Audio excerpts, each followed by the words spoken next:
100 साल की सास। अरे मम्मी जी, थोड़ा उम्र के हिसाब से काम किया करो। कहीं कुछ हो गया तो लोग बोलेंगे बहू ने बूढ़ी सास का ध्यान नहीं रखा। बहू, तुम भी थोड़ा कम और धीरे बोला करो।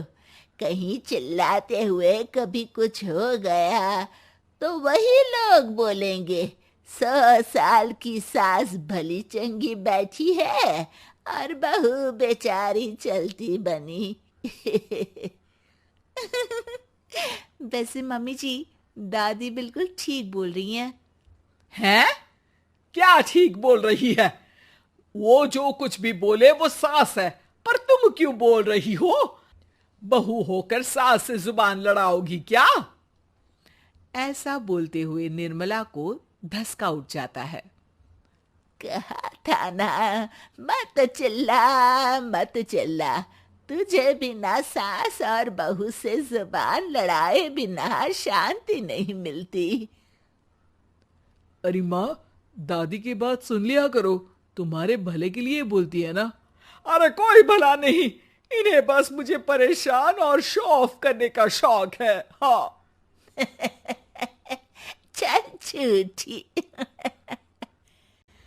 इस परिवार में 3 पीढ़ी की औरतें रहती है, जिनका हर समय कोई ना कोई अलग ड्रामा चलता ही रहता है, जिससे और किसी का पता नहीं, लेकिन सूरज बहुत परेशान रहता है।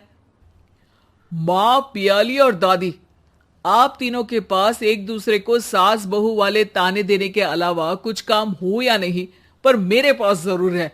इसीलिए पियाली, जरा लंच ले आओ, मुझे ऑफिस भी जाना होता है। इस पर पियाली सूरज को लंच देती है और वो ऑफिस चला जाता है, जिसके बाद तीनों एक बार फिर अपनी बातों या कह लो कि नोक-झोंक में लग जाती हैं। इसी में दिन बीत जाता है। रात को सूरज के साथ उसके दोस्त भी खाने पर आते हैं। पियाली, मेरे कुछ दोस्त आए हैं।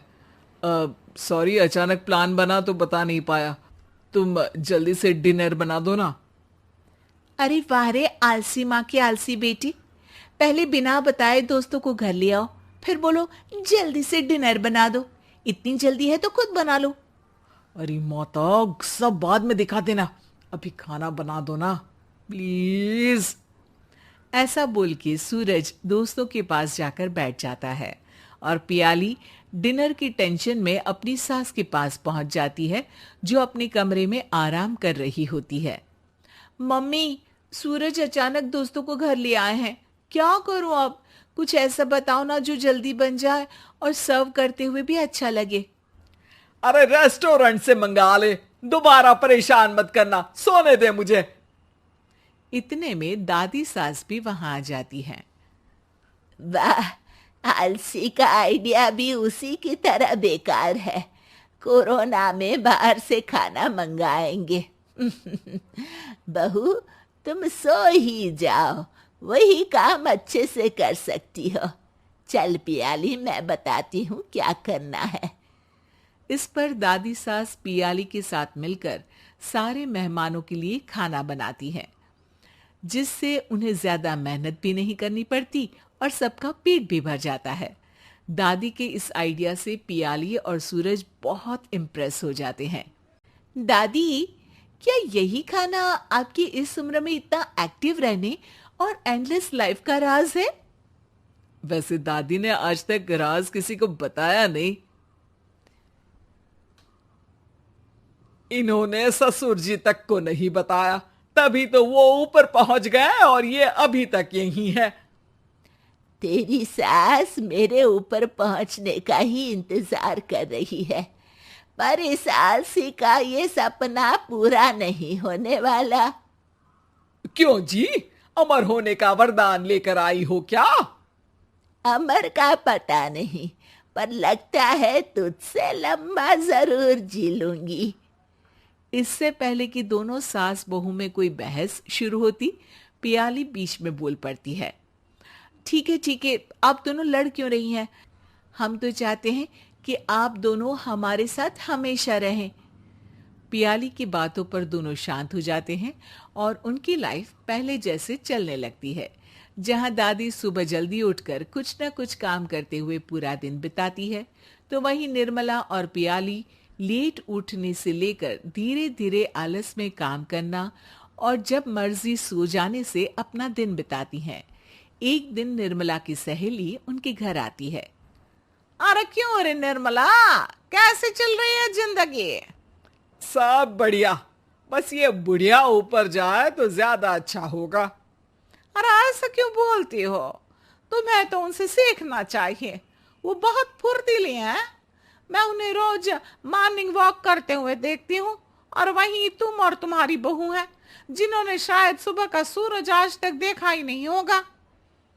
सहेली की बात सुनते ही निर्मला भड़क कर चिल्लाते हुए पियाली और अपनी सास को वहां बुलाती है, जिनके साथ सूरज भी वहां आ जाता है और ये सब देख सहेली वहां से चली जाती है।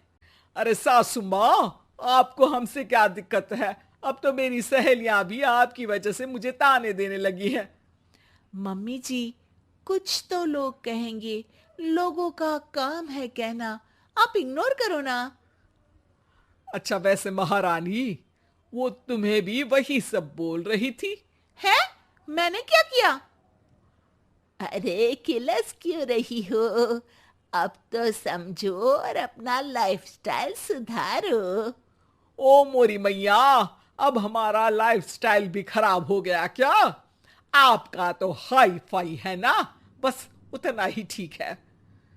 तुम लोग हमेशा पूछते हो ना कि मेरी इस उम्र और अभी भी इतने एक्टिव रहने का राज क्या है, तो वो ये लाइफ स्टाइल ही है जिसे हाई फाई नहीं पर सिंपल कहते हैं। दादी, अब कहना क्या चाहती हो? यही कि मैंने अपनी जिंदगी में बहुत किताबें पढ़ी हैं, जिनमें एक किताब से मुझे ये समझ में आया कि हम कितने गलत तरीके से जिंदगी जीते हैं। उसी के बाद मैंने एक अच्छे जीवन के लिए इकिगाई रूल अपनाया, जिसका मकसद तो सिर्फ अच्छा जीवन जीना था। इतना लंबा कैसे जी गई मुझे खुद अचंभा होता है। ओह, तो मतलब आप मुझे परेशान नहीं करती थी? वो तो आप करती हैं। वैसे ये इकिगाई क्या है? थोड़ी रिसर्च खुद भी कर लो आलसियों, सब मैं ही बता दूं क्या?